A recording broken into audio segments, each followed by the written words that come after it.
నమస్తే ప్రియబంధు. ఈ రోజున మీకు ఒక మంచి శుభవార్త చెప్పాలనుకుంటున్నాను.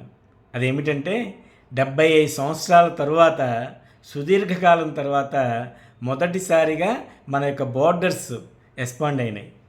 అది ఎలాగా? మనం యుద్ధం చేశామా, లేకపోతే ఇతర దేశాల యొక్క భూభాగాన్ని మనం ఆక్రమించామా? ఎలాగ వచ్చినాయి మనకి, ఎలా ఎక్స్పాండ్ అయింది మన యొక్క భూభాగం అన్నది ఇవాళ మనం తెలుసుకుంటున్నాం. ఇప్పటి వరకు మన కోస్టల్ ఏరియా 7,500 కిలోమీటర్ల భూభాగం అని చెప్పేసి మనం తెలుసుకుని ఉన్నాం.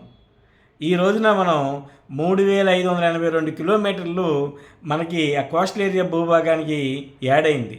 అంటే అంతకుముందు 7,500 కిలోమీటర్లు, ఇప్పుడు కొత్తగా యాడ్ అయింది 3,582 కిలోమీటర్లు యాడ్ అయింది. అంటే సుమారుగా 11,100 కిలోమీటర్లు మనం కోస్టల్ ఏరియా భూభాగాన్ని కలిగి ఉన్నాం. ఇవాళ ఏ రకంగా సాధ్యమైంది? ఏ యుద్ధం చేయకుండా, ఇటువంటి భూమిని ఆక్రమించి, ఇతర దేశాల యొక్క భూమిని ఆక్రమించకుండా ఎలా సాధ్యమైందని చెప్పేసి అది చాలా గొప్ప విషయం. అది మనం ఇంతవరకు మనకేం తెలుసు? ఈ లూజే మనం పాకిస్తాన్ మనం పోగొట్టుకున్నాం, బంగ్లాదేశ్ పోగొట్టుకున్నాం, నేపాల్ పోగొట్టుకున్నాం, మయన్మార్ పోగొట్టుకున్నాం, ఆఫ్ఘనిస్తాన్ పోగొట్టుకున్నాం, చైనా బార్డర్స్లో చాలా భూభాగాన్ని పోగొట్టుకున్నాం. ఇలా ఎంతసేపు మనం లూజ్ అవటమే తెలుసు, మనం పోగొట్టుకోవటమే తెలుసు. మొదటిసారిగా 75 సంవత్సరాల తర్వాత మనం భూభాగాన్ని యాడ్ చేసుకోగలుగుతున్నాము ఎటువంటి యుద్ధాలు చేయకుండా. అది ఎలా సాధ్యం?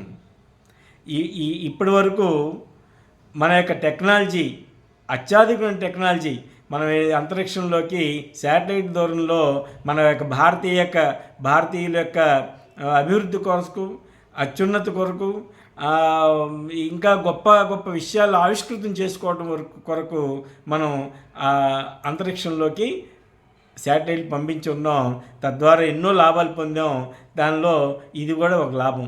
ఎలాగంటే హై రెజల్యూషన్ ఇమేజెస్ ద్వారా మన యొక్క భూభాగాన్ని చాలా స్పష్టంగా బోర్డర్స్ని కనుగొనగలిగాము. ఇప్పటి వరకు బ్రిటిష్ వాళ్ళు ఏదైతే చెప్పారో అదే నమ్మాం, అదే పాఠ్యపుస్తకాల్లో చదువుకున్నాం, అదే విశ్వసించాము. కానీ అది తప్పు.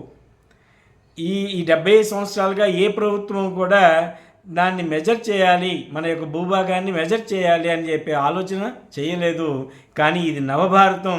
ఈ నవభారతంలో మన నేటి ప్రభుత్వం ఎన్నో ఆవిష్కృతాలు చేసింది. ఆ ఆవిష్కరణలో భాగంగా ఈ శాటిలైట్లు మనం పంపించాము. శాటిలైట్ల యొక్క ఇమేజెస్ ద్వారా మనం కనుగొనగలిగాము. మనం ఇంకా ఎక్కువ భూభాగాన్ని మనం కలిగి ఉన్నాం కోస్టల్ ఏరియాలో అని మనం తెలుసుకోగలిగాం. ఇప్పటి వరకు మనం 1330 ఐలాండ్స్ మాత్రమే అని అనుకుంటూ ఉండేవాళ్ళం. అవి 1380 ఐలాండ్స్గా పెరిగిపోయినాయి. అది చాలా అద్భుతం. అది గొప్ప ఆవిష్కరణ. ఇది మన భారతదేశంలో ఇది గొప్ప ఆవిష్కరణ. అదే కాకుండా ఈ కోస్టల్ ఏరియా భూభాగాలే కాకుండా ఇతర పాకిస్తాన్ వైపు కానీ, బంగ్లాదేశ్ వైపు కానీ, చైనా వైపు కానీ మనం ఇంకా విస్తృతమైన భూభాగాలను కలిగి ఉన్నామని చెప్పేసి కనుగొనగలిగాము. తదుపరి ఆ యొక్క కార్యాచరణ ప్రారంభమవుతుంది. ఆ భూభాగాలను కూడా మన రీక్లెయిమ్ చేసుకుంటాం, మన ఆధీనంలో తీసుకుంటాం. ఇది గొప్ప మన అందరికీ శుభవార్త.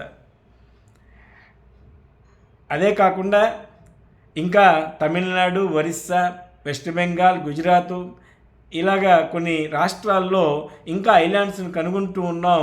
అవి మనం తీసుకుంటూ ఉన్నాం. ఇప్పటి వరకు కనుగొన్న ఐలాండ్స్లో చాలా మనం క్లెయిమ్ చేయను, భారతదేశం క్లెయిమ్ చేయకపోవటం వలన జిహాదీలు కొంతమంది ఆక్రమించి ఉన్నారు. వాళ్ళని ఖాళీ చేయించి మనం ఆధీనంలో తీసుకుంటూ ఉన్నాము. చాలా వరకు తీసుకున్నాం, ఇంకా తీసుకుంటూ ఉంటాం. ఈ యొక్క గొప్ప విషయాన్ని మీతో పంచుకోవడానికి నాకు చాలా ఆనందంగా ఉంది. జై హింద్.